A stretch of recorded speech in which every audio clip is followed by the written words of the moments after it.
Shall we get my first guest out? Please welcome Mr. Nick Frost. Nick, how lovely to see you. Lovely to see you. Thank you for coming on. God, you're a muscular-looking fellow, aren't you? Thanks very much. Yeah, you are. Pray you never see me without my suit and shirt on. Well, we have a clip of that coming up later on. Ooh, You might yeah. be pleased to know. Now, listen, Nick, here's the interesting thing about your career that I find is because you're successful, you're an established performer now, I feel.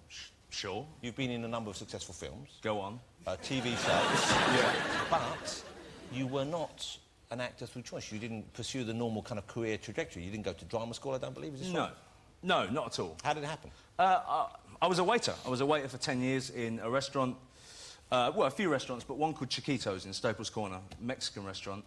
And I worked with a friend of Simon's at the time. And so he came in and we became friends with him. And him and I, we got very close.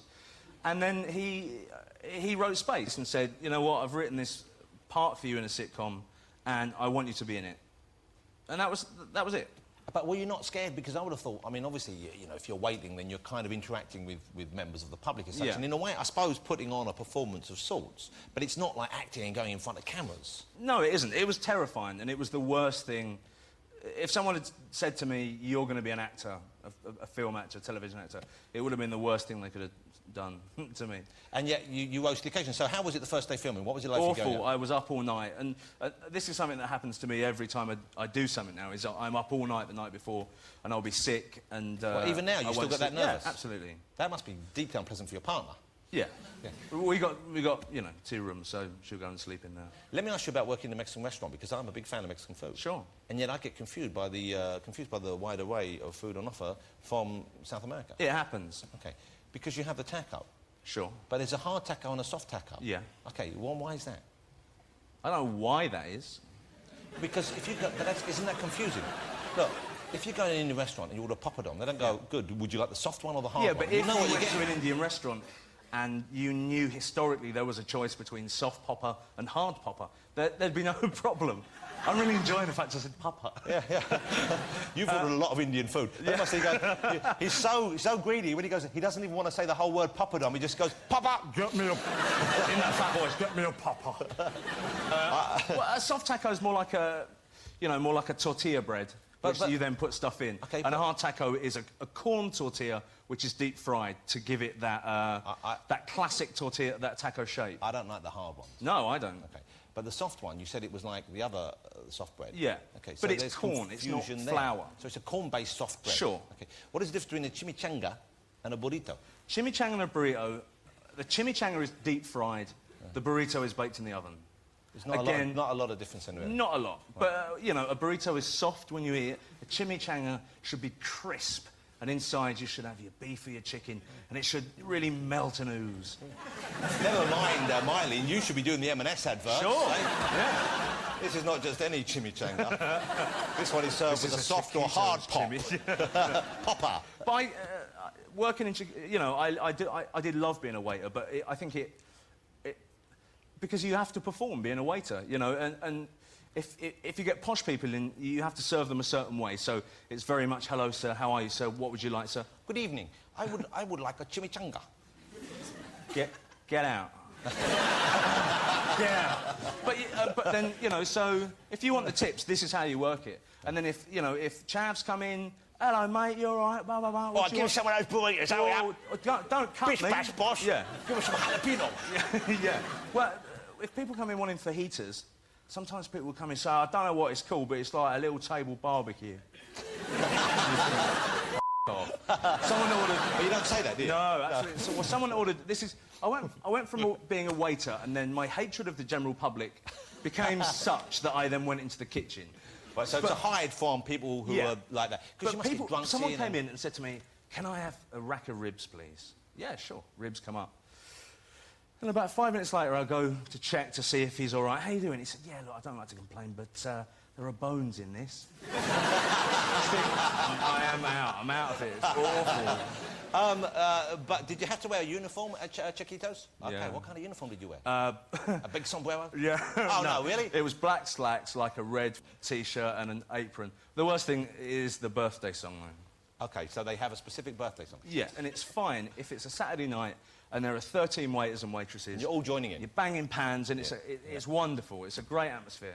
But on a Monday afternoon, when it's you and that's it, and they insist that they want a birthday song, you got to do it. The customer's always right. Yeah, you know, and that was it. Yeah. And sometimes, if they were awful vegetarians, I'd put a tiny bit of mince in there. That's wrong. Is it? That's very wrong. Yeah, well, then tip me. OK, well, possibly we should talk about your acting career, although, Sure. bizarrely enough, I could talk about waiting all night. I'm finding it quite... It's an eye-opener for me. It is. So you played Mike in Space, OK, and this was your first proper public acting role, if we go that way, and it was a tremendous piece of work, I thought. I mean, I would not have known that you hadn't done it professionally beforehand. So presumably working with guys you knew, like with Simon Pegg, and also I know you're friendly with the director of that series, Edgar Wright, that must have, you know, made it an easier transition, I would have thought.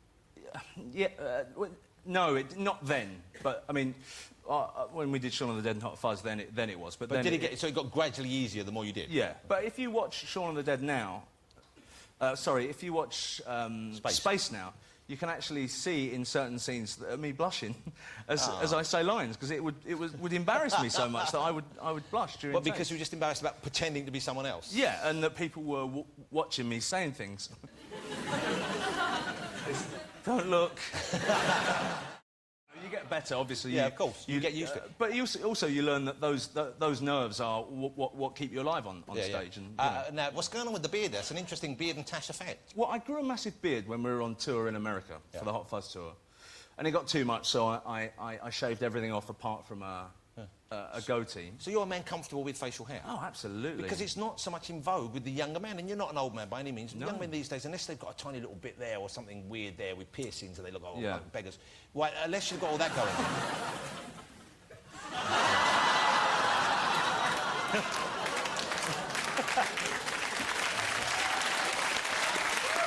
Well, what a surprise! What a surprise that Robinson Crusoe hasn't shaved. But it's not so much in vogue anymore, and I'm happy to see it. It's a nice thing. I like seeing it. I shun convention. Yeah. Do you smoke a pipe? You ever smoked a pipe? Sure. Oh, I see. No, not. Right. Now, the character you played in Space, Mike, was he was a bit of an army nut, a military nut. He was obsessed with guns and so on and so forth. Was this something that you brought to the character? You said, I've got this idea, or did they always want to do someone who was a bit kind of military focused? Well, he was my character. I invented him. So you'd already come up with him, yeah? Yeah, but he was a lot older and he was a lot more cynical and a lot more violent than what Mike turned out to be. But I know it sounds odd, but I do have a love of firearms. Yeah. I think so you like the idea of firing a weapon, or just the way they're made? What is it that... Everything. Yeah. The noise, the smell. I fired guns. I've never enjoyed the experience. I love it. But it makes your hand boom and all that. I'm a good shot. I had my house raided while we were shooting Spaced by armed police, by a lot of armed police, because I had to do a scene where I stripped an MP5, which is a small submachine gun. I remember the scene that you were blindfolded in this scene and you were kind of practising how to take it apart and put it back together again. So I had to be able to do it, blindfolded. So props gave me a proper gun. It didn't fire anything, it was a replica, but perfect in every sense. They gave me spare magazines, spare shells. This must have been a dream come true for you. Absolutely wonderful. So I finished work quite early, 11, got out of my cab, went into my house. It was a hot summer's day, so I opened all the doors and windows, got changed, did a couple of bong hits, sure, I don't mind saying that. And I got to work stripping this gun. So I had it on the table, had a thing on, and about 5 or 6 times I did it. I took my blindfold off, and in my front room, about 10 feet away, were 2 cops pointing Glock handguns at me, and 6 outside. And what's your first thought? Whatever I had in that bong, that was good stuff. This is good, right? But, and so as soon as they saw that I had opened my eyes, they knew that now it's going to go off. So in they came, like water. They came all over me. So why were they there? How would they... They came all over me. A woman had seen the end of the gun sticking out of my bag as I got out of the cab. And thought... And had phoned the police. Here's a man walking around with a rifle in his bag. Yeah. And they had blocked the road off for 40 minutes, and they'd watched me just watch me get on with my business. So how did you get out of this situation? How do you finesse your way out of a situation like this? Well, they wouldn't let me speak for a while, and they kind of tied me and lay me on the floor. They tied you up? Don't speak, don't move. And then the only thing I could say was, in this voice, I'm an actor. I'm an actor. But you think you're going to be a lot cooler in times like this. But yeah, you think you're going to be like Jack Bauer. Get one there, what are you doing? Look. No, it doesn't work like that. But which made me feel quite good is when they left, one of them said, most people themselves when that happens. Yeah, didn't. What sort of stories they have to tell their partners when they get home? Yeah, bloke himself today. Yeah. Simon Pegg, let's talk about him before we get on Hot Fuzz. He's obviously someone who's been very important in your life. Yeah. And a friend as well. Yeah, he changed my life completely. I know it sounds weird, but he found a young, stupid thug, and I like to think that he fed me Woody Allen and books and films and plays, and So he was grooming you? Yeah. Is that right? Okay. Yeah. Because you did wind up living together and sleeping together. Yeah, we did. He was like my Emery Higgins. Yeah, well, we became very close friends almost immediately from the noise a little droid made in Star Wars. And what is this noise? I'll do it. Beep, beep, beep, beep, beep, beep, beep. And then Chewie goes, and we were sitting opposite each other. Hold it. And they say Lucas can't write dialogue, He moved in with me. He had nowhere to live. So he had nowhere to live. Yeah. You had a flat? Yeah, it was one of those disgusting flats with 3 bedrooms, but like 10 stinking South Africans living in them. A lot of doob, a lot of drinking. And he came and lived on my floor. And then after a while, I said, well, it's cold, jump on in. And we topped and tailed for a little while. Okay. And then eventually, often before we slept, we would lay next to each other reading a big book. Yeah. So One book? Yeah. So One he'd big have book? one page, I'd have the other one, and we'd be reading, and I'd say, you finished? And he'd go, yeah. And then I'd turn the page. This is like a real life Morecambe and Wise scenario. Yeah. It's rather lovely. Yeah. And then we, for 8 months then, we slept like that. And some mornings, I didn't know where I ended and he began. Yeah. Did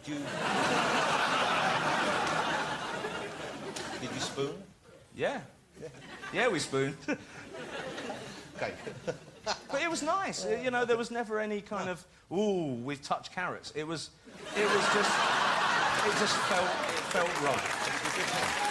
Isn't that a lovely thing to hear? But you know what? There should In be these judgmental days. Absolutely. There should be more men having cuddles. Absolutely, no problem. Women can do it. Why can't men? Oh, women, there's Oh, much yeah. like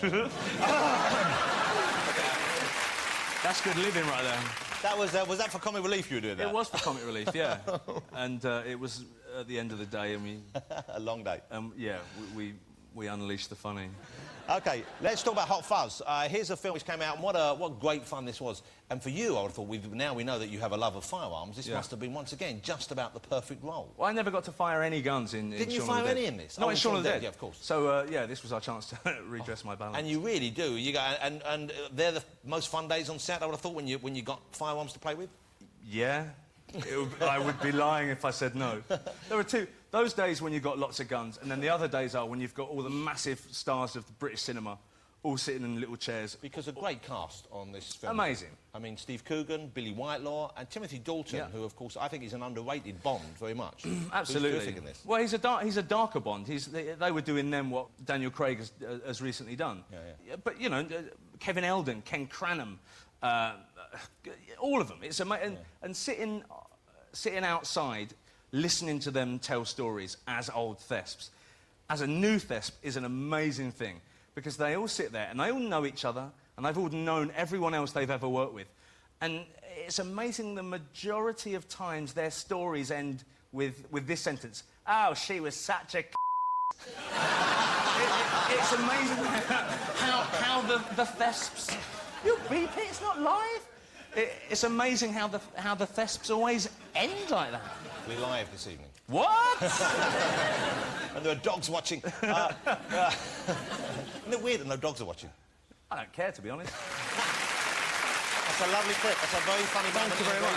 Mr. Nick Frost, ladies and gentlemen. That was great. Thanks, man. I didn't know you'd done Letterman and Kimmel. No, Simon did Letterman. I did Kimmel. Well done. Someone else. Great, thank you. Cheers, Nick guys. Frost. Thank you.